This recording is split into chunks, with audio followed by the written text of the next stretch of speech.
Nós temos visto, com a ajuda do Senhor, o grande privilégio que nos foi concedido de fazermos parte de uma mesma família. É tão precioso nós sabermos que em Cristo Jesus nós somos indissoluvelmente ligados. Nós estamos ligados um ao outro eternamente. Esse é o grande presente com o qual todos nós fomos agraciados. Fazemos parte de uma mesma família em Cristo Jesus. Agora nós estamos diante de uma caminhada onde se faz necessário a edificação da vida de Cristo em nós. Ontem, aqueles irmãos que aqui estiveram se lembram que, depois de termos considerado aquele aspecto tão glorioso, tão elevado, que fala-nos a respeito do eterno propósito de Deus revelado em Cristo Jesus, antes dos tempos eternos, nós consideramos alguns aspectos do nosso vocacionamento, do nosso chamamento dentro do andar diário. Vimos que o nosso chamamento, vocação, é um chamamento celestial, é uma vocação santa, é também um chamamento eterno, diante dos quais devemos andar de modo digno ou harmônico. Mencionamos então que esta realidade nos leva, nos dirige para as experiências diárias.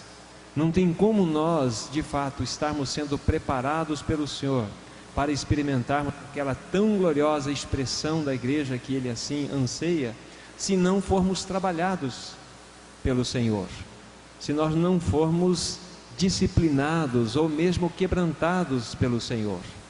Então que o Senhor nos ajude hoje para vermos alguns pontos, algumas questões que envolvem o dia a dia prático. Contudo, eu gostaria de introduzir um pensamento muito importante que se faz necessário deixarmos registrado, para que isso corrobore dentro daquilo que o Senhor está tratando com os irmãos nesse tempo. Nós sabemos de modo muito claro pela palavra de Deus que quando o Senhor Jesus Cristo veio a este mundo, então sabemos lá a palavra de Deus dizendo que no princípio era o Verbo estava com Deus e o Verbo era Deus. E o Verbo se fez carne e habitou entre os homens, cheio de graça e cheio de verdade, não é isso? Lá no capítulo 1 de João, os irmãos vão encontrar estas verdades. E este habitou em nós, a expressão original lá é tabernaculou, ou seja, o Senhor Jesus habitou num corpo físico como o nosso. Ele era verdadeiramente Deus e verdadeiramente homem. E que o que isto é importante para nós nesse momento? Sabemos que o Senhor Jesus, quando Ele veio a este mundo, Ele veio com o fim de manifestar toda a suprema glória do seu Pai. Toda a riqueza da glória do Pai era vista na pessoa do Filho. Por exemplo, quando vocês estudam o Evangelho de João, capítulo 14, a partir do versículo 6, lá está escrito assim: eu sou o caminho, a verdade e a vida, ninguém vê o Pai senão por mim. E diante dessa fala, os irmãos se lembram que Filipe, ele levantou uma questão para o Senhor Jesus e disse o seguinte: Senhor, mostra-nos o Pai, e isso nos basta. Não foi isso que Filipe falou? Aí Jesus disse assim: Filipe, há tanto tempo estou com vocês e vocês não me conhecem? Quem me vê a mim, vê o Pai. Como tu dizes, mostra-me o Pai? Não crês tu que eu estou no Pai e o Pai está em mim? E diante dessa fala nós temos uma importante e sublime verdade: quem me vê a mim, vê o Pai, porque eu estou no Pai e o Pai está em mim. O que Jesus queria dizer com isto? Que quando Ele tabernaculou, quando Ele vestiu uma pele humana como a nossa, Ele veio exatamente para expressar a suprema glória do seu Pai, significando então esse texto e tantos outros que nos aponta para uma seguinte realidade: para conhecermos a bondade, o amor, a alegria, a justiça, a graça, a misericórdia e todas as outras realidades que envolvem a expressão do Pai, era somente possível ver todas estas questões através da expressão do Filho. Então tocar a bondade de Jesus era tocar a bondade do Pai. Tocar a realidade do amor de Jesus é tocar o Pai. Então Jesus, ele veio exatamente para manifestar a glória, a riqueza, a sublimidade do seu Pai. Aí os irmãos se lembram de um texto já trabalhado, Colossenses 1,19, que diz lá: aprove a Deus que em Cristo Jesus habitasse, ou em seu Filho habitasse, toda a plenitude. Então, a única forma de nós conhecermmos o Pai é através do Filho, porque aprove ao Pai que em seu Filho toda a glória dele estivesse posta. Então, conhecer a Jesus é tocar o Pai, é conhecer o Pai. Então, nele está resumido todo esse aspecto maravilhoso. E quando ele veio, aqui nós vamos observar que ele expressou-se de muitas formas. Mas o que eu queria, então, chamar a atenção dos irmãos, é exatamente o aspecto dele ter tido um corpo físico. Porque Jesus teve dois tipos de corpos. O primeiro, físico, olhando em âmbito análise no que aconteceu. Ele teve um corpo físico dado pelo seu Pai, mas ele teve um outro tipo de corpo, que é o corpo espiritual, que somos nós, a igreja. Então vamos ver agora duas passagens ou mais para entendermos esse ponto, para prosseguirmos dentro daquilo que o Senhor tem colocado no nosso coração. Livro de Hebreus, capítulo 10. Hebreus, capítulo 10, versículo 5. Então observem aqui a palavra de Deus, mostrando-nos que quando o Senhor Jesus tabernaculou, é apenas algo que vai confirmar o que acabamos de falar anteriormente. Ele recebeu um corpo. Então veja aí versículo 5, Hebreus capítulo 10. Por isso, ao entrar no mundo, diz: sacrifício e oferta não quiseste, antes um corpo me formaste.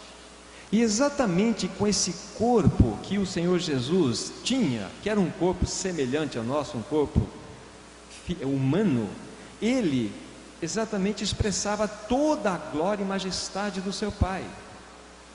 É com esse corpo que ele foi para a cruz, é com esse corpo que ele derrotou Satanás, tanto naquela tentação do deserto, como também na cruz, como também lá no Hades, como nós já consideramos. Por não haver absolutamente nenhum pecado nele, a morte não pôde tocá-lo. Por isso, com as chaves da morte do inferno, o inferno foi obrigado a vomitar Jesus. Entenda o que eu estou dizendo, ele não pode suportar a vida. Então Jesus foi exaltado, foi ressurreto, exaltado, enfim, está entronizado soberanamente, reinando. Fisicamente ele tem corpo, verdadeiramente um corpo e ossos. Jesus não é mais movido a sangue humano, ele vive pelo poder do seu Pai, mas ele tem um corpo, literalmente. E no entanto, quando ele foi entronizado, o que aconteceu? Nós já falamos ontem que ele enviou o Espírito Santo, e naquela realidade, naquele cenário, onde aqueles 120 pessoas, os indivíduos estavam, depois do batismo, tornaram 120 membros de um mesmo corpo. Muito bem, agora vamos para 1 Coríntios capítulo 12, versículo 12. 1 Coríntios 12, 12. Estamos afirmando à luz da palavra de Deus que Jesus então ganhou inicialmente, quando ele veio a este mundo, um corpo físico. Mas agora vamos olhar um outro aspecto, porque ele também obteve um corpo espiritual. Antes de eu citar a passagem aqui, lembrem-se do que já falamos em Efésios 1, lá no seu final 22 e 23.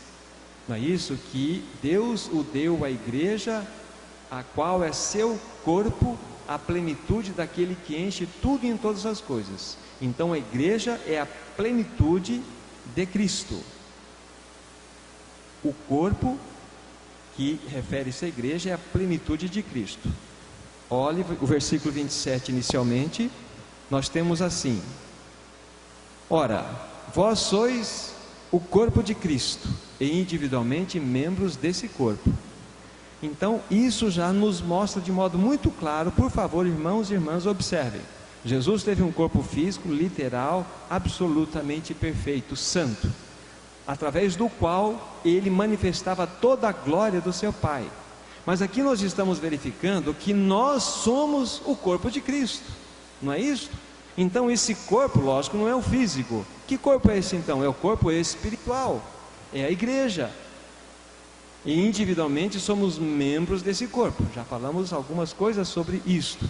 Agora, então vejam só, se nós somos o corpo de Cristo, estamos ligados a Ele como cabeça, apenas uma única vida deve governar toda esta realidade, todo esse corpo que é integrado com uma cabeça e com membros. Não é isso? Vocês se lembram do exemplo que demos ontem, que uma mesma vida que governa o meu dedinho lá embaixo deve governar meu cotovelo, minha mão, porque senão haveria uma anomalia, e essa vida deve provir da cabeça. Muito bem. Agora olhem por favor o versículo 12, com bastante atenção, desse capítulo 12 de 1 Coríntios. Olha que precioso. Porque assim como o corpo é um, e tem muitos membros, e todos os membros, sendo muitos, constituem um só corpo, assim também com respeito a Cristo. Se nós lermos muito rapidamente esse texto, nós não vamos perceber a gloriosa verdade que está aqui. Então, olhem para ele com atenção. Assim como o corpo é um, o corpo é um. Por favor, só um pouco de atenção. Se vocês olharem para mim, vocês estão vendo um único corpo, óbvio. E tem muitos membros, claro. Tenho braços, mãos, tenho pernas, pés, orelhas. Então, esse corpo tem muitos membros. Aí ele vai fazer o raciocínio invertido. E todos os membros, sendo muitos, constituem um só corpo. Ele faz o raciocínio inverso, correto? A soma dos membros constitui um só corpo. Agora, o que nos chama atenção, assim também é com respeito ao quê? Cristo. Por que não está a igreja aqui? Não nos chama atenção isso? Assim também é a igreja. Mas aqui assim também é Cristo. Porque na realidade a igreja é a expressão de Cristo coletivamente. Por isso que ela é uma realidade espiritual. Por isso que ela não é uma instituição religiosa, é uma realidade espiritual. Compreendem, irmãos? Como que nós somos extremamente privilegiados e estamos ligados eternamente num cabeça perfeito. Então, como que nós podemos compreender isso? Qual é o alvo? Qual é o alvo do Senhor para com a sua igreja? O que Ele quer? Então lembre-se do que falamos na parte inicial. Assim como foi dado a Jesus Cristo um corpo físico, através do qual, através daquele vaso, toda a glória do Pai era revelada, agora, através de um corpo espiritual, espera-se alguma coisa: que toda a glória de Cristo seja revelada pela igreja. É o mesmo pensamento. Agora, olhem que texto maravilhoso da palavra de Deus. 2 Tessalonicenses, capítulo 1, do versículo 10 a 12. Olha que riqueza de texto, irmãos. Olha que texto. 2 Tessalonicenses,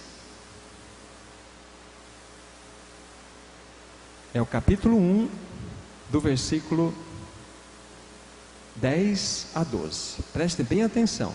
Ontem nós lemos o versículo 11, quando falamos do aspecto da vocação. Mas vamos a partir do 10 agora. Quando vier para ser glorificado nos seus santos e ser admirado em todos os que creram, naquele dia, porquanto foi crido entre vós o nosso testemunho.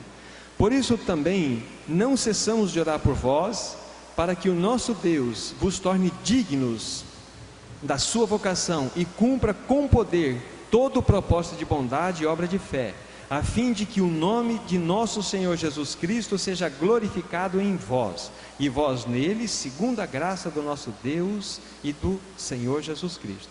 Irmãos, isso aqui está plenificado de pérolas, de riquezas espirituais que nós não podemos perder. Algumas delas. Olha o versículo 10. Quando vier para ser glorificado, aonde? nos seus santos. A minha pergunta que eu faço aos meus irmãos e irmãs: por que não está escrito aqui, quando vier para ser glorificado pelos seus santos, e sim nos seus santos? Não é aí que está escrito assim? Não nos chama atenção isso? Não deveria ser pelos santos? Mas onde a glória dele será vista? Nos santos. Lembram-se da glória do Pai vista no Filho? Assim a glória dele será vista nos santos, na igreja. Veja que realidade linda, irmãos. Aí na sequência nós temos o mesmo pensamento: e ser admirado em todos os que creram. Novamente, por que não está escrito aqui ser admirado por todos os que creram? Seria lógico para nós, não é isso? Mas ser admirado em todos os que creram. Aonde será admirado Cristo Jesus? Na igreja. Então por isso que 1 Coríntios 12:12 nos mostra: assim também é Cristo. Por quê? A igreja é a expressão do Cristo coletivo. Então quando nós nascemos de novo, Cristo veio a morar integralmente em cada um de nós, integralmente. No entanto, no que concerne a sua expressão, ele só pode se expressar em uma porção, porque nós somos membros. Como que a porção de vida que está no meu pé é capaz de atender a necessidade da minha mão? Aquela porção só sabe andar, ela só pode ir para aquela região. Por isso que aquele meu pé precisa da minha mão. Então, espiritualmente falando, eu preciso do irmão e o irmão precisa de mim. Eu preciso da irmã e a irmã precisa de mim. Nós precisamos mutuamente uns dos outros. Esta é a realidade da igreja espiritual. Esta é a realidade do corpo orgânico de Cristo. Percebam que riqueza. Então, o que se faz mais imperiosamente necessário em cada um de nós, individualmente? A formação do caráter de Cristo. Aí entra o que nós vamos daqui a pouco tratar um pouquinho sobre a obra da cruz em nós, a obra da cruz diária, não aquela cruz objetiva da qual nós falamos ontem, que já mostrou-nos de modo muito claro uma obra plena, realizada, da qual nós nos rendemos, porque Cristo já fez uma obra e nos beneficiamos dela. Agora ela precisa subjetivamente agir em mim, para que aquela vida se manifeste, projete em mim. Entendem? Isso é muito importante. Aí, ser admirado em todos os que creram naquele dia. Enfim, aí passamos do verso da vocação que vimos ontem. Olha o versículo 12: a fim de que o nome de nosso Senhor Jesus Cristo seja glorificado por vós, não em vós. Novamente, irmãos, isso não é lindo? Não é maravilhoso? É a expressão da genuína igreja dele, porque nós somos membros de um corpo espiritual, nós somos de natureza espiritual, o nosso reino é espiritual, a nossa pátria é celestial, o nosso Senhor é o Rei do universo. Irmãos, olha o privilégio com o qual todos nós participamos. Isso é pouca coisa. Quando nós pensamos: eu fui salvo para apenas não ir para o inferno, eu fui salvo simplesmente para ir para o céu, ou eu fui salvo agora para eu prosperar nesse mundo, para que... Isso é muito pobre, é não ter nenhuma compreensão do eterno propósito de Deus em Cristo Jesus. Nós fomos salvos para sermos o corpo de Cristo, para que através de nós a glória dele seja manifestada, para que através de nós ele seja admirado, para que através de nós toda a glória dele seja canalizada. Por que está escrito em Romanos 3:23 assim? Porque todos pecaram e destituídos estão da glória de Deus. É interessante que não está escrito lá: todos pecaram e precisam da salvação, não é? Seria já bom já, né? Todos pecaram e precisam da salvação, mas lá carecem, estão destituídos da glória de Deus, porque é algo muito mais sublime, muito mais. Irmãos, a salvação é algo maravilhoso, a regeneração indiscutivelmente é algo precioso e importante, mas ela é apenas um passinho de tudo aquilo que o Senhor tem reservado para a sua igreja. Mas se o inimigo nos mantiver escravos, nos mantiver cegos diante dessa realidade celestial, nós vamos exatamente ser o que a cristandade é hoje. Que Deus tenha misericórdia de nós. Irmãos, há algo muito glorioso separado para nós. Muito. Agora voltem para Efésios, vamos pegar o capítulo 3. Efésios capítulo 3. Vamos ler aqui versículos 9, 10 e 11. E manifestar qual seja a dispensação do mistério desde os séculos, oculto em Deus, que criou todas as coisas, para que pela igreja a multiforme sabedoria de Deus se torne conhecida agora dos principados e potestades nos lugares celestiais, segundo o eterno propósito que estabeleceu em Cristo Jesus nosso Senhor. Irmãos, observe então que o Senhor vai permitindo que todas estas verdades vão ganhando as suas junções e o sentido começa a ser claro no nosso coração.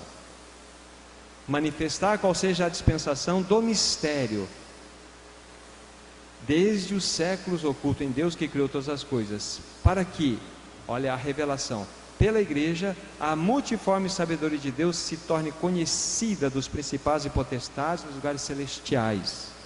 E isso é agora. Essa palavra multiforme, ela pode ser interpretada como multifacetada, sabedoria de Deus. Vamos pegar um exemplo aqui. Antes de colocar o exemplo, a pergunta levantada: como que a igreja irá manifestar essa multifacetada ou multiforme sabedoria de Deus? Como? Ela tem que ser translúcida, ela tem que ser um canal, um veículo pelo qual vai passar a luz. Os irmãos e irmãs sabem uma coisa muito interessante: o grafite e o diamante têm a mesma composição química, que é o carbono. Mesma coisa, só que um é opaco, extremamente frágil, extremamente barato, e o outro é uma peça extremamente raríssima, uma pedra raríssima. Mas qual a diferença do grafite e do diamante, sendo que ambos são de origem do carbono?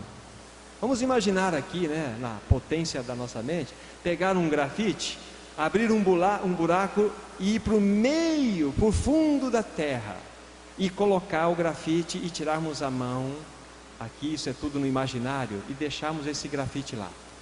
Com o elemento tempo, o outro elemento chamado pressão, e outro elemento chamado calor, nós vamos obter o diamante.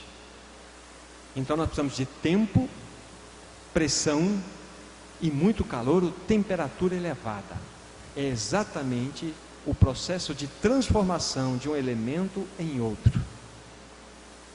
Agora, quando o diamante é formado, depois ele está prontinho, ele, se colocado num ambiente escuro, ele é apenas uma pedra comum. Mas quando ele é colocado diante da luz, os bons observadores vão perceber que os fótons da luz, quando passam por aquela pedra translúcida, não há nenhum tipo de resistência segurando aquela luz. E do outro lado saem 7 cores diferentes, porque mostra a glória da luz. Irmãos, o Senhor quer que a igreja se torne este diamante, não para reter, mas sim para ser um canal translúcido de passagem dessa luz. É exatamente. E como coletivamente isto pode acontecer? Se individualmente nós formos tratados pelo Senhor. Não há possibilidade de nós sermos transformados de grafite em diamante sem tribulações, sem quebrantamento vindo do Senhor. Não há, de forma alguma. Então, dentro desse aspecto agora que fizemos introdutório, vamos para o nosso assunto, que é a operação da cruz. A operação da cruz em nós. Para tanto, nós vamos pegar uma passagem de Mateus capítulo 16 e verificarmos ali algumas coisas que podem nos ajudar. Mateus 16, nós vamos ler a partir do versículo 21 até o 25. A palavra de Deus assim nos diz: desde esse tempo começou Jesus Cristo a mostrar a seus discípulos que lhe era necessário seguir para Jerusalém e sofrer muitas coisas dos anciãos, dos principais sacerdotes, dos escribas, ser morto e ressuscitado no terceiro dia. E Pedro, chamando-o à parte, começou a reprová-lo, dizendo: tem compaixão de ti, Senhor, isso de modo algum te acontecerá. Mas Jesus, voltando-se, disse a Pedro: arreda, Satanás, tu és para mim pedra de tropeço, porque não cogitas das coisas de Deus e sim das dos homens. Então disse Jesus a seus discípulos: se alguém quer vir após mim, a si mesmo se negue, tome a sua cruz e siga-me. Porquanto quem quiser salvar a sua vida perdê-la-á, e quem perder a vida por minha causa achá-la-á. Até aqui por enquanto. Então nós temos uma passagem que, com a ajuda do Senhor, ela vai trazer clareza ao nosso coração da importância deste operar da cruz sobre cada um de nós, para que nós possamos ser aí, passo a passo, processo a processo, ser transformados de meros grafites em diamantes, através dos quais a glória do Senhor vai ser vista. Só imaginemos então, irmãos, se cada um de nós nos dispuser diante do Senhor, e Ele ganhar mais e mais o nosso ser, Ele nos quebrantar mais e mais, a operação da cruz for mais e mais efetiva em nós, então vamos mais e mais ser translúcidos. E se em mim acontece isso, nos irmãos e irmãs acontece isto, então imaginemos o reunir do povo de Deus, que preciosidade vai ser, aonde a glória do Senhor será vista, onde Ele poderá ser admirado, Ele vai ser visto nos santos. Então o reunir do povo de Deus será um reunir de glória. E quando falo glória aqui, não é muito barulho, às vezes num silêncio absoluto, a glória do Senhor pode ser manifestada. Irmãos, nós precisamos avançar para que o Senhor nos socorra, para entendermos qual é a proposta eterna de Deus, de que maneira Ele quer então atuar em nós. Então, diz aí, desde esse tempo. É lógico, desde esse tempo Ele está reportando-se ao que Ele disse anteriormente. Vocês se lembram que Jesus estava indo das bandas lá de Cesareia de Filipe, num caminhar, junto com seus discípulos, e Ele fez uma pergunta para os seus discípulos, né? Quem dizem os homens que o Filho do Homem é? Que eu sou? Aí nós tivemos as mais diversas respostas aqui, não é isso? Uns disseram Jeremias, outros Isaías, outros dos profetas. Aí Jesus se volta para os seus discípulos e pergunta: mas e vocês? O que vocês falam? O que vocês dizem que eu sou? Aí Pedro se levantou e disse assim: tu és o Cristo, o Filho do Deus vivo. Foi isto? Aí Jesus disse assim: bem-aventurado és, Simão Barjonas, porque não foi carne e sangue quem tu revelou, mas meu Pai que estás nos céus. E em verdade te digo que tu és Pedro, e sobre esta pedra edificarei a minha igreja, e as portas do inferno não prevalecerão contra ela. Jesus havia dito isto. O único edificador da igreja é Cristo. Depois os irmãos examinam lá, pode pegar um texto, por exemplo, 2 Coríntios 6:1, mostra lá que nós somos cooperadores de Deus na sua obra, cooperadores com Ele, dentro da sua obra que é eterna. Não tem outra obra para nós trabalharmos, só existe uma obra que está sendo realizada por Deus nesse tempo, nessa dispensação, e esta obra é a edificação do corpo para o seu Filho, que expressa-se como família para Ele, que expressa-se também como templo do Espírito Santo, como falamos ontem. Mas só há uma obra, não tem duas, só tem uma obra, e é nesta obra que nós devemos estar inseridos, cooperando com Ele. Então o único edificador é Jesus. Se vocês olharem, só coloquem um pouquinho os olhos no versículo 18, veja aí: também eu te digo que tu és Pedro, e sobre esta pedra edificarei a minha igreja. Veja que não está escrito aí, olha, também eu te digo que tu és Pedro, e sobre esta igreja nós edificaremos a minha igreja. Não está nós aí. Não está escrito, eu e tu edificaremos a nossa igreja. Não está escrito, e tu edificarás a minha igreja. Não está escrito aí que eles edificarão a minha igreja. Está escrito aí, eu edificarei a minha igreja. Então quem é o edificador da igreja? Cristo. Resposta, Cristo. É o que está escrito aqui. Então Jesus havia dito estas palavras tão profundas para os seus discípulos. E Pedro teve essa revelação tão magnífica do Pai, porque foi o Pai quem disse ao coração de Pedro que ele, Jesus, era o Cristo, o Filho do Deus vivo. Mas aí, de modo muito interessante, desde esse tempo então, desta revelação, Jesus começou a mostrar aos seus discípulos que era, guarde bem essa palavra, necessário. Não era opcional, não era uma coisa que ele tinha que entrar em acordo, era necessário seguir para Jerusalém. Em outras palavras, era necessário ele ir para o caminho da morte. É o que está escrito aqui. E sofrer muitas coisas dos anciãos, principais sacerdotes e escribas. Aí essa expressão, ser morto e ressuscitado ao terceiro dia. Quando possivelmente Pedro ouviu essa expressão, ser morto, ele deu uma acordada no que Jesus estava falando. Olha só a atitude dele, verso 22. Chamando-o à parte, porque Pedro era bem mais velho que Jesus, deve ter dado um tapinha nas costas de Jesus e falou assim, mestre, vem cá, o calor não está lhe fazendo bem, não é nada disso. E começou a reprová-lo, e disse esta expressão aqui que eu quero chamar a atenção: tem compaixão de ti mesmo. Não é isso que ele diz? Isso de modo algum te acontecerá. Por que Jesus, na sequência, dá uma resposta tão forte, tão direta, tão violenta, Pedro? Porque esta expressão, tem compaixão de ti mesmo, é exatamente a filosofia mental do homem caído. É a filosofia da humanidade caída. Tem compaixão de ti mesmo, confia em si mesmo e vencerá. O teu problema é que você não se ama o quanto você deve se amar. É assim que nós somos ensinados pelos ensinadores desse mundo.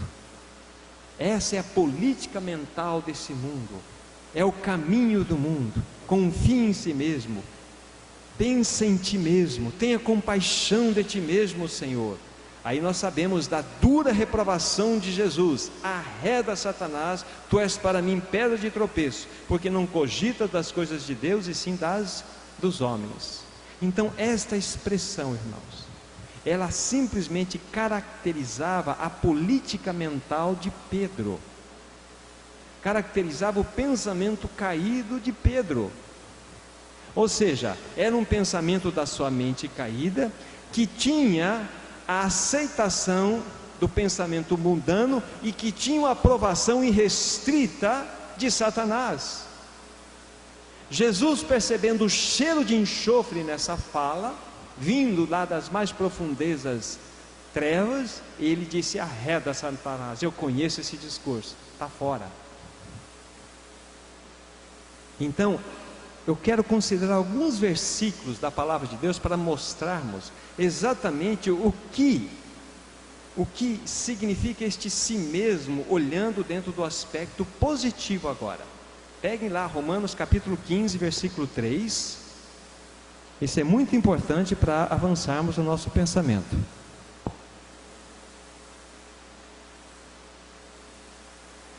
Então, Romanos 15, 3. Observem com atenção, por favor. Porque também em Cristo, olha só, não se agradou a si mesmo, como está escrito: as injúrias dos que te ultrajavam caíram sobre mim. Olha a postura da mente de Cristo, da mente do Senhor. Não agradou a si mesmo. Pedro falou para ele: tem compaixão de ti mesmo, Senhor. Essa é a filosofia do mundo. Mas Jesus não agradou-se de forma alguma. Atos 20, 24.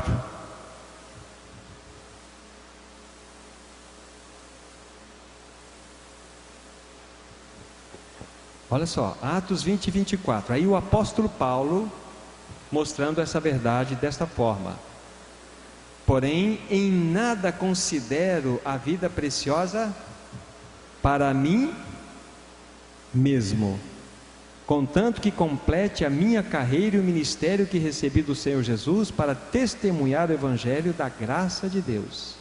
Então vejam aqui, em nada considero a vida preciosa para mim mesmo, contanto que eu complete a minha carreira. O que está acima na importância para o apóstolo Paulo, a sua vida ou a sua carreira? A sua carreira. É assim, sabe por quê? Nós não nos pertencemos mais a nós mesmos. Nós somos daquele que nos comprou. Somos daquele que pagou altíssimo preço por nós. Nós não nos pertencemos mais, irmãos. Então, como que nós podemos entender essas expressões, se não à luz da palavra de Deus? Vamos pegar um outro texto aqui pertinho, Filipenses, capítulo 2, versículo 7. A experiência do próprio Senhor Jesus, novamente em pauta. Capítulo 2 de Filipenses, versículo 7. Diz assim: antes a si mesmo se esvaziou, assumindo a forma de servo, tornando-se em semelhança de homens, e reconhecido em figura humana. Olha só a palavra de Deus. A si mesmo se esvaziou. Irmãos, não tem como nós entrarmos nesse texto e não fazermos pelo menos uma pequena observação, tamanha a riqueza da verdade que aqui se encontra. Alguns irmãos entendem que este texto era um canto que os irmãos da igreja primitiva entoavam. E ele é tão cristocêntrico, ele é tão maravilhoso, que já nos disseram que quando lêssemos esse texto, deveríamos tirar as sandálias dos nossos corações, tamanha sublimidade da verdade que aqui está inserida. Por exemplo, tende em vós o mesmo sentimento que houve também em Cristo Jesus. Essa palavra sentimento está horrivelmente traduzida. Aqui é mente, pensamento. Tende em vós o mesmo pensamento que houve também em Cristo Jesus. Pois ele, pré-existindo, subsistindo na forma de Deus, não julgou como usurpação o ser igual a Deus. Antes a si mesmo se esvaziou, assumindo a forma de servo, como nós vimos, tornando-se em semelhança de homens. E reconhecido em figura humana, a si mesmo se humilhou, tornando-se obediente até a morte e morte de cruz. Pelo que também Deus o exaltou sobremaneira e lhe deu um nome que está acima de todo nome, para que ao nome de Jesus se dobre todo o joelho, nos céus, na terra e debaixo da terra, e toda língua confesse que Jesus Cristo é Senhor, para a glória de Deus Pai. É um texto muito rico, irmãos. Apenas uma observação que trouxe muita edificação ao meu coração. Aparecem duas vezes aqui a palavra forma. A primeira vez que aparece no versículo 6, diz assim: pois ele, subsistindo, ele em sua pré-existência, ele sempre foi Deus, em forma de Deus. E depois aparece no versículo seguinte, versículo 7, antes a si mesmo se esvaziou, assumindo a forma de servo. Subsistia em forma de Deus e assumiu a forma de servo. Por que ele assumiu a forma de servo e não a forma de rei? E não a forma de um governante? Por que forma de servo, Olha o contraste. Deus absoluto em forma de Deus. E essa palavra forma, só uma explicação. Como nós podemos entender? Essa palavra no original é morfê, metamorfose, mudança de forma, morfê.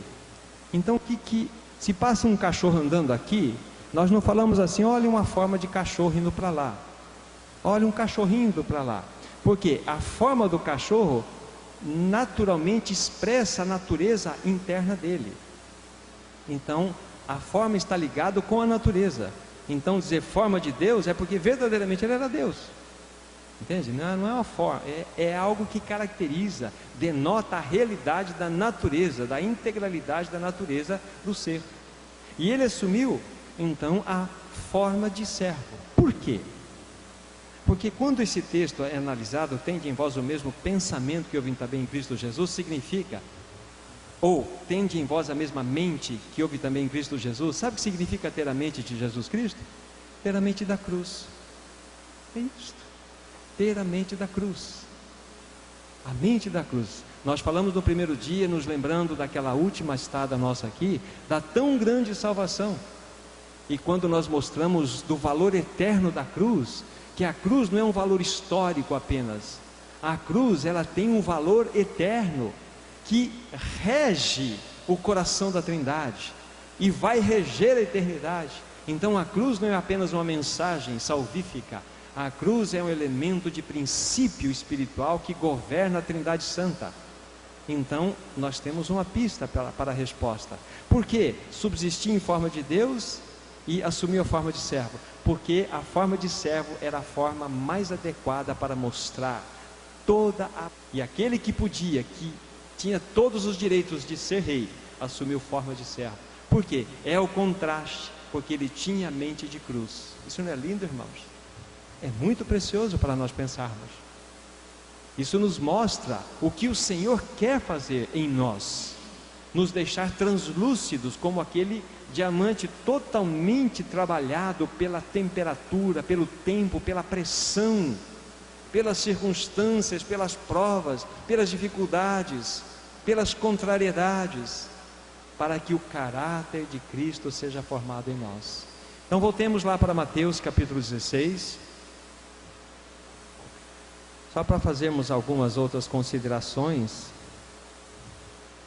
Mateus 16, agora, depois que o Senhor Jesus disse aquilo, né, Mateus 16, no 23, ele deu aquela dura resposta, porém necessária para Pedro. E agora os irmãos entendem o que Pedro tinha em sua mente. A sua filosofia mental é: pense em ti mesmo, confie em si mesmo, qualquer coisa assim.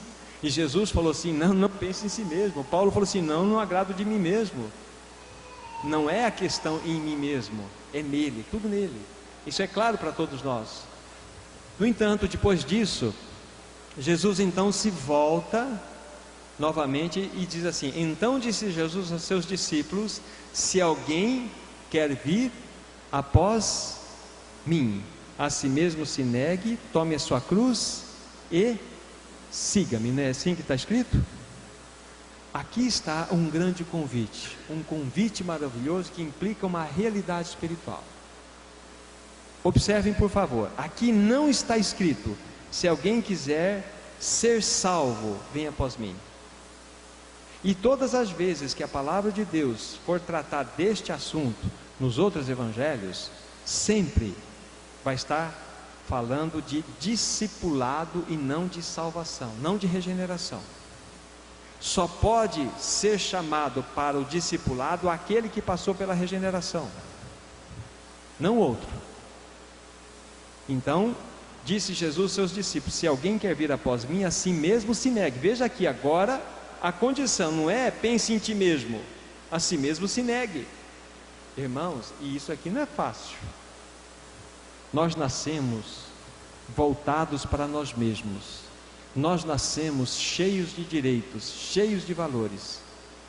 Tudo que nós fazemos é em virtude dos nossos malignos interesses. Nós queremos que o nosso cônjuge atenda os nossos interesses. Nós queremos que as pessoas atendam os nossos caprichos. Nós queremos que o mundo gravite em torno do nosso umbigo. O a si mesmo, em torno de si mesmo, governa imperiosamente o nosso ser. Irmãos, estou agora para dizer claramente, mesmo os regenerados, e aqui está o problema. Imaginem só uma reunião de irmãos que pensam em si mesmos, nos seus direitos. É só encrenca, só quebra-pau.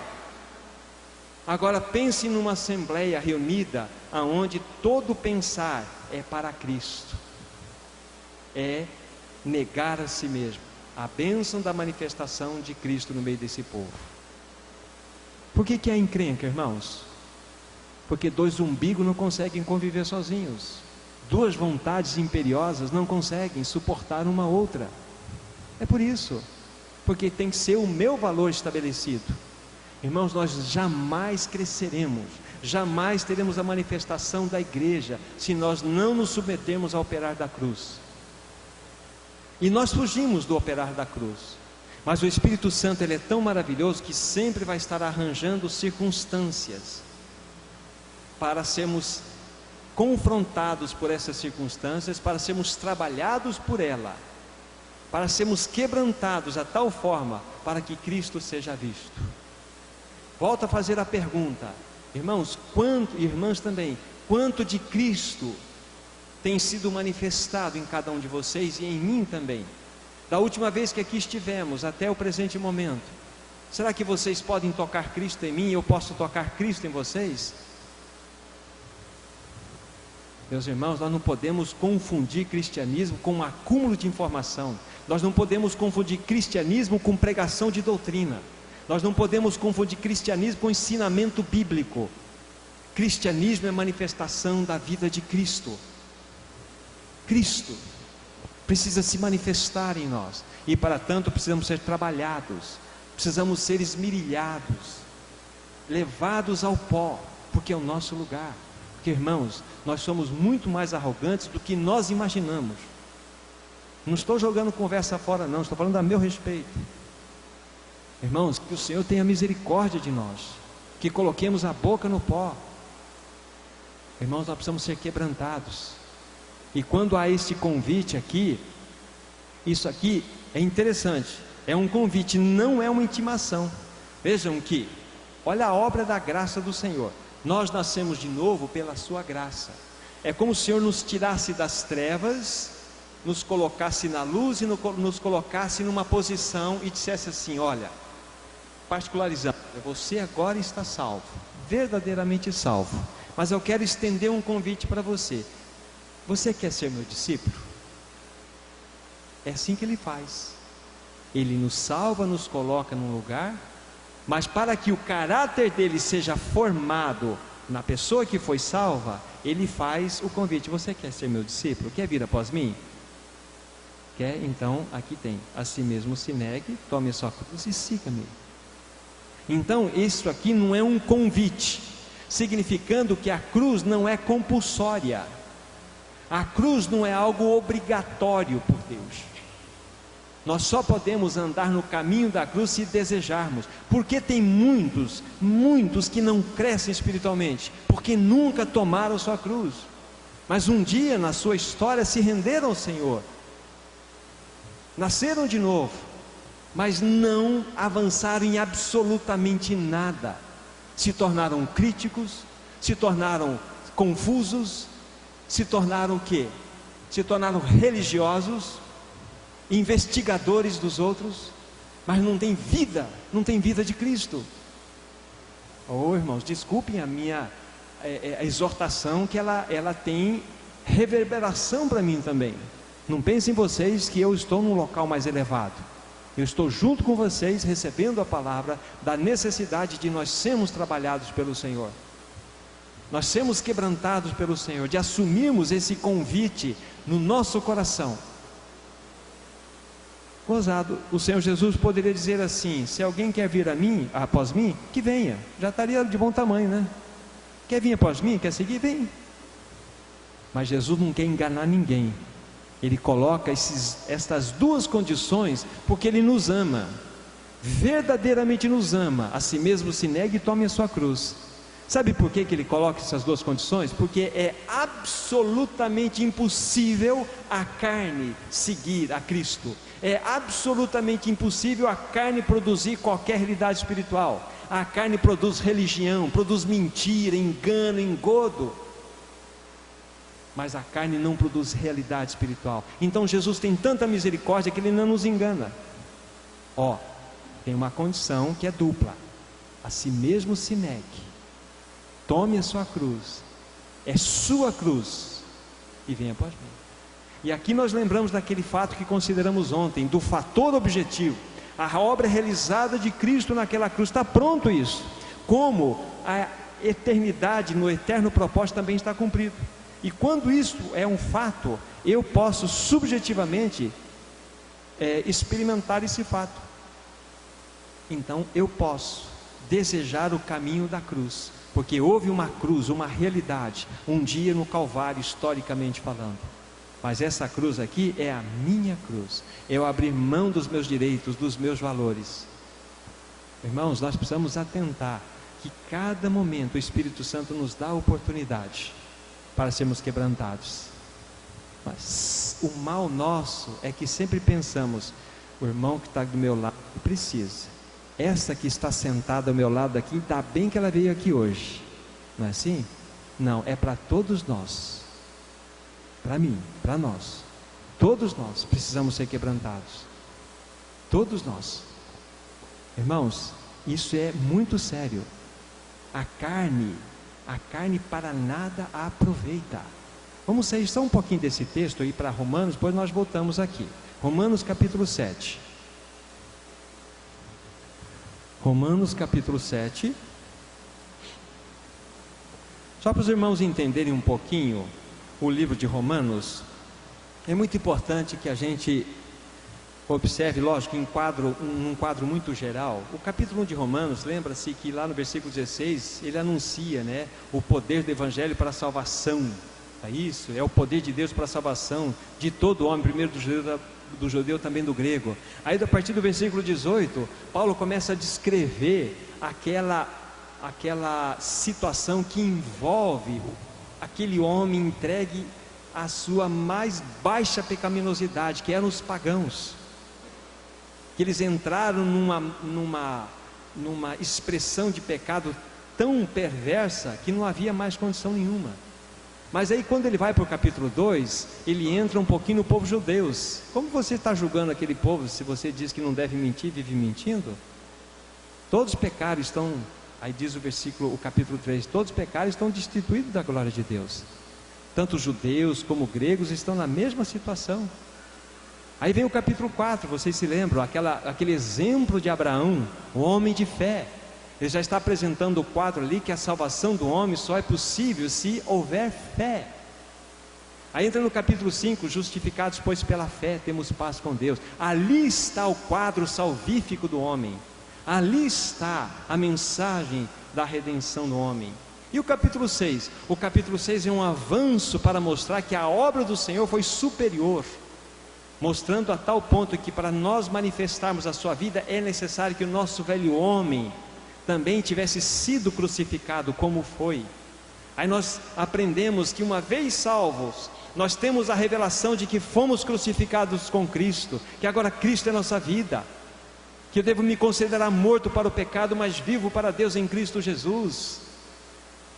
Só que depois de nós ouvirmos uma mensagem do capítulo 6 de libertação, nós caímos no capítulo 7. O bem que quero fazer, esse não faço, mas o mal que não quero fazer, esse eu faço. Olha a confusão. Se nós fôssemos escrever Bíblia, começaríamos com o capítulo 7, depois entraríamos no capítulo 6. Mas Deus, graças a Ele que escreveu. Por quê? O que significa o capítulo 7?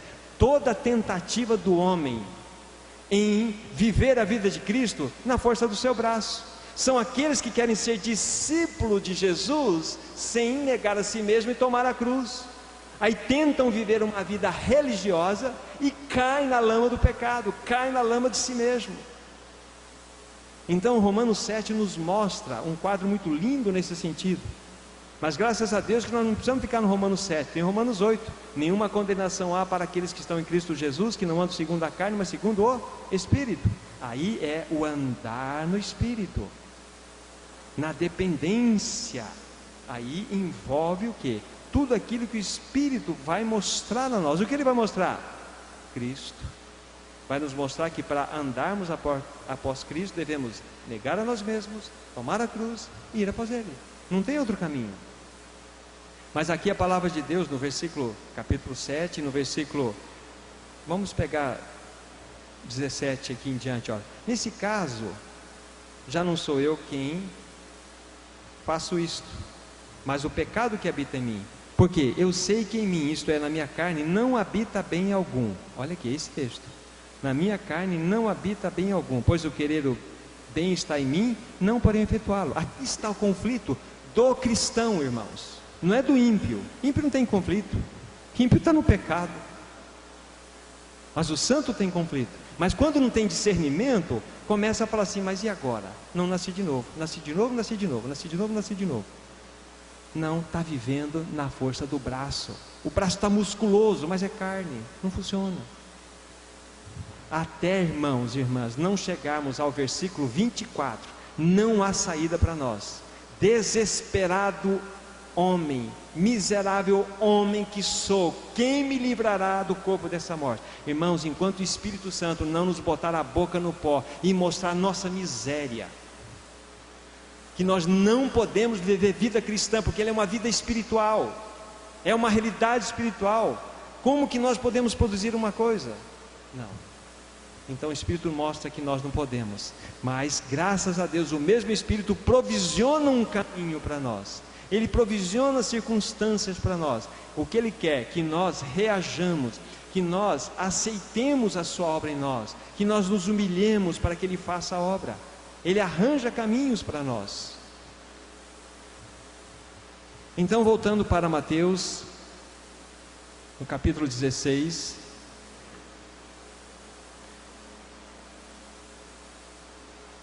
quando o Senhor Jesus faz esse convite, que é um convite, não é uma intimação, Ele sabe que Ele precisa colocar essas condições a nós, porque é impossível sermos seus discípulos sem negar a nós mesmos e tomar a nossa cruz e ir após Ele. É impossível, irmãos, impossível.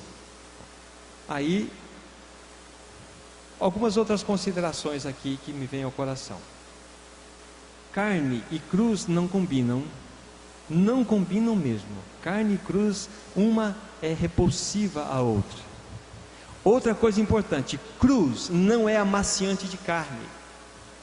A cruz, ela não vem sobre nós para amaciar nossa dureza da carne, para a gente ficar mais molinho. A cruz vem para acabar com a carne. O lugar da carne é morte. O lugar do nosso egoísmo é morte. Morte, não tem outra solução para o homem. Carne sempre vai ser carne. Irmão, ainda que você possa avançar e ter 99 anos, se você der ocasião à carne, você vai ver o que ela é capaz de fazer em você. O lugar dela é a cruz. Ninguém precisa falar para mim o que a carne faz, porque eu sei, porque eu tenho carne também. Mas, irmãos, nossos olhos devem estar postos no Senhor. Nossos olhos devem estar dependendo do Senhor. Agora, esse negar a si mesmo, irmãos, significa abrir mão de todos os seus direitos, de todos os seus valores. Irmãos, se fazemos isso seriamente, isso dói. Se nós formos honestos, isso dói, porque o Senhor vai mexer nas profundezas. Ele vai mexer naqueles lugares mais entranhados, pontos que nós escondemos às vezes, mas não está escondido dele. Então, precisamos abrir. Senhor, o Senhor sabe o que eu penso, eu quero, qual é o meu pensamento. O Senhor sabe que eu sou egoísta, que eu só penso em mim mesmo, que eu quero levar vantagem. Põe a boca no pó, se humilhe diante do Senhor. Irmãos, não haverá manifestação da igreja sem a cruz, jamais, jamais. Nós podemos ser qual um clube, um local legal de se reunir, podemos ter, momentos de confraternização, de comunhão, podemos ter de tudo, mas nós não teremos realidade espiritual, não teremos. A família jamais manifestará o bom perfume de Cristo sem cruz. Um patrão não manifestará o bom perfume de Cristo sem cruz, assim com o empregado, assim com o filho, assim com a esposa, assim com o marido e etc. A cruz é exatamente a necessidade maior que nós temos. Cruz. Sem cruz não há novo nascimento, sem cruz não há manifestação da igreja, sem cruz não há manifestação do reino, porque a cruz é o princípio governante da Trindade divina, a cruz é o princípio governante desse universo. Irmãos, é muito mais do que pensamos. Nós não podemos brincar de religiosos. Nós sabemos do que nós precisamos, irmãos. Nós precisamos olhar para esse texto com muita seriedade, nos humilhar diante do Senhor. Fala, Senhor, eu estou lendo aqui que tu fazes um convite a mim, e eu me rendo a Ti. Quero negar a mim mesmo, tomar a minha cruz e ir após ti. E faço e falo isto, não na minha força, porque tu sabes que eu não a tenho, mas na provisão da tua graça que me capacita a dizer estas palavras. Então, Senhor, diante das tribulações, das circunstâncias, eu quero me render aos teus pés e entender que isto tem vindo das tuas mãos. Oh, meus irmãos, se tivermos graça para assim fazermos, nós vamos avançar. Vamos pegar rapidamente, irmãos, temos um tempinho que nos resta, Romanos capítulo 8. Romanos capítulo 8, o versículo 28 a 30.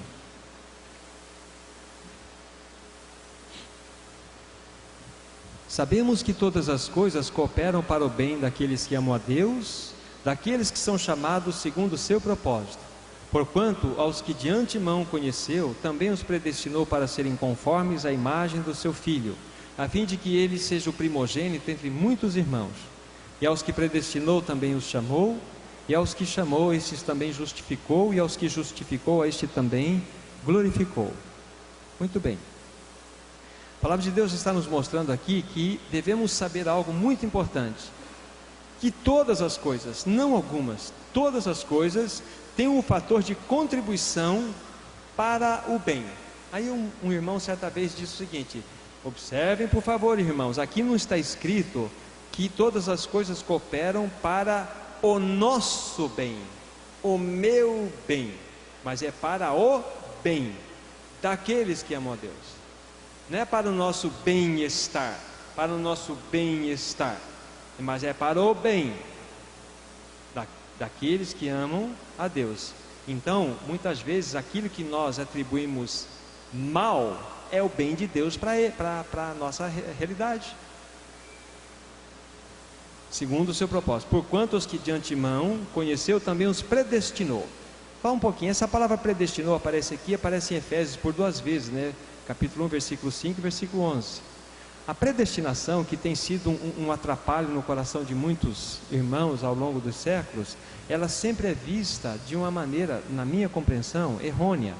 Porque a predestinação aqui, ela está antecedendo a criação, não está envolta à questão do pecado. A predestinação aqui é para sermos conformados à imagem do Filho de Deus. Essa é uma predestinação. Então, digo a cada irmão e irmã que está aqui: vocês e eu somos predestinados a serem conformados à imagem de Cristo. Seja nesta dispensação, não é o nosso assunto, ou seja, por 1000 anos dentro do reino milenar.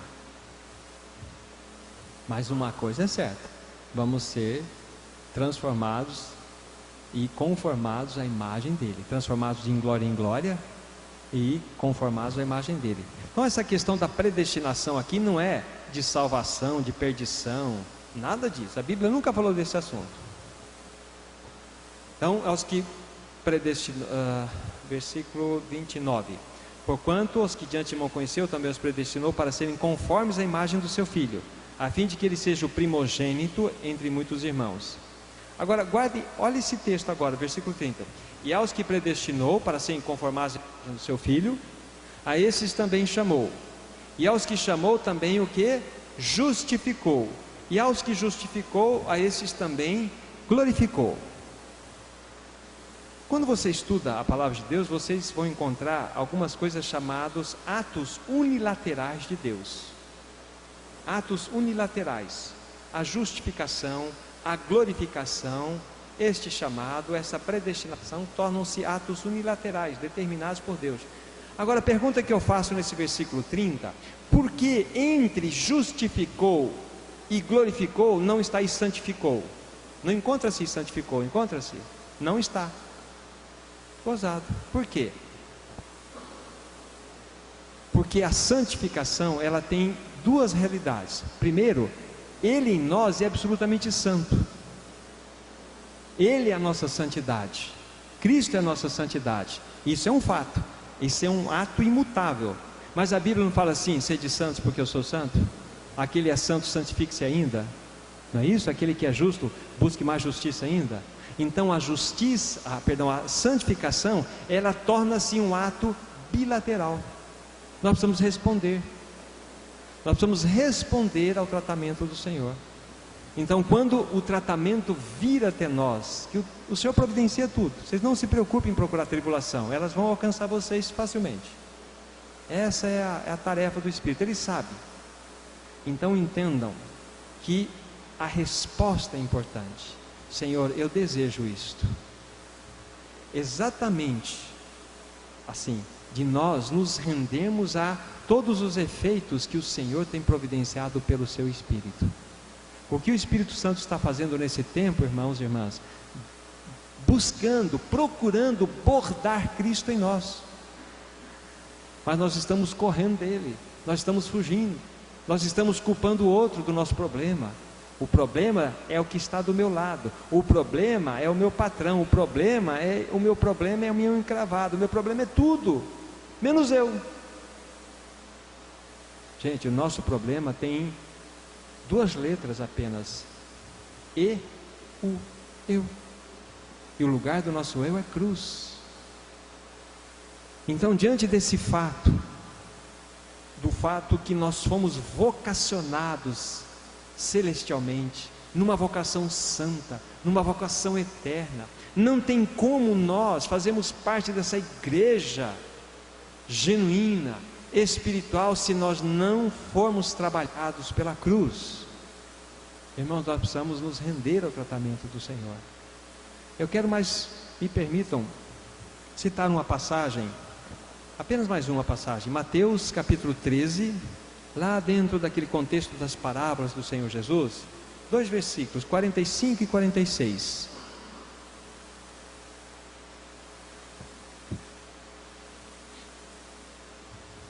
Mateus 13, 45 e 46, aquela parábola da pérola. O reino dos céus é também semelhante a um que negocia e procura boas pérolas, e tendo achado uma pérola de grande valor, vende tudo o que possui e a compra. Muitos irmãos já interpretaram esse texto de muitas formas, todas elas são respeitáveis, mas tenho no coração um entendimento que esse texto aqui nos aponta para um mercador divino, para um negociador de pérolas divino. Esse negociador é Cristo, e esta pérola de grande valor que ele achou foi sua igreja. Ele abriu mão de toda a sua glória, vendeu tudo quanto tinha, deixou o seu trono, o seu resplendor de glória, esvaziando-se, assumindo a forma de servo, como nós visto, reconhecido em figura humana, achado como homem, aí se humilhou a si mesmo até a morte de cruz. Este grande mercador divino veio nos buscar, irmãos. Isso é glorioso. Este é Jesus Cristo, esse é o nosso Senhor, que abriu mão de toda a sua glória, para que nós fôssemos como filhos conduzidos à glória. Pai, glorifica-me com a glória que eu tinha, já o tenho glorificado e glorificarei ainda. Irmãos, nós somos esta pérola aos olhos do Senhor, nós somos essa preciosidade.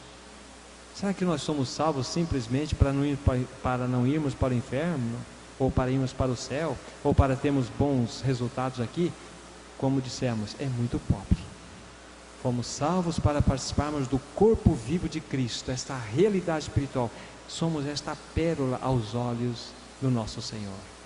Permita a Ele que nós respondamos a toda essa realidade, que o Espírito Santo nos socorra para que os nossos olhos sejam iluminados espiritualmente, para que possamos saber qual a esperança da vocação de Deus. Somos a esperança, ou vocação, chamamento aqui, somos nós. E qual é a suprema riqueza da sua graça, da herança nos filhos, que somos nós. E qual é a suprema grandeza do seu poder, para que o poder que opera em nós. Irmãos, possa o Espírito Santo abrir nossos corações e trazer essa revelação para ver que participamos de uma tão grande realidade espiritual. Somos a sua igreja. A igreja, uma realidade espiritual. Que o Senhor nos ganhe cada vez mais, irmãos. que nós possamos nos alimentar da sua palavra, possamos buscá-lo com seriedade, que possamos, em especial, aceitar o convite dele. Senhor, eu quero ir após ti, nego-me a mim mesmo, tomo a minha cruz na provisão da tua graça que já me foi dada. Quero que o teu caráter seja formado em mim, e ele vai providenciar todas as coisas. Possa o Senhor nos ganhar mais e mais, irmãos. Amém.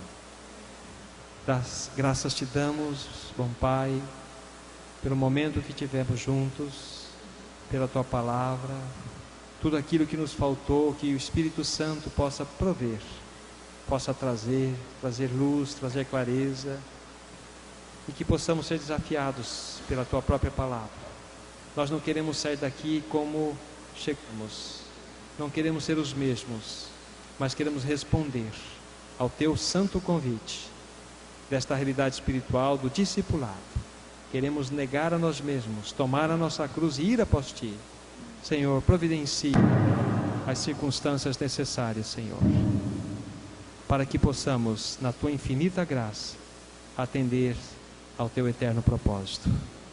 No teu nome, Jesus, oramos. Amém.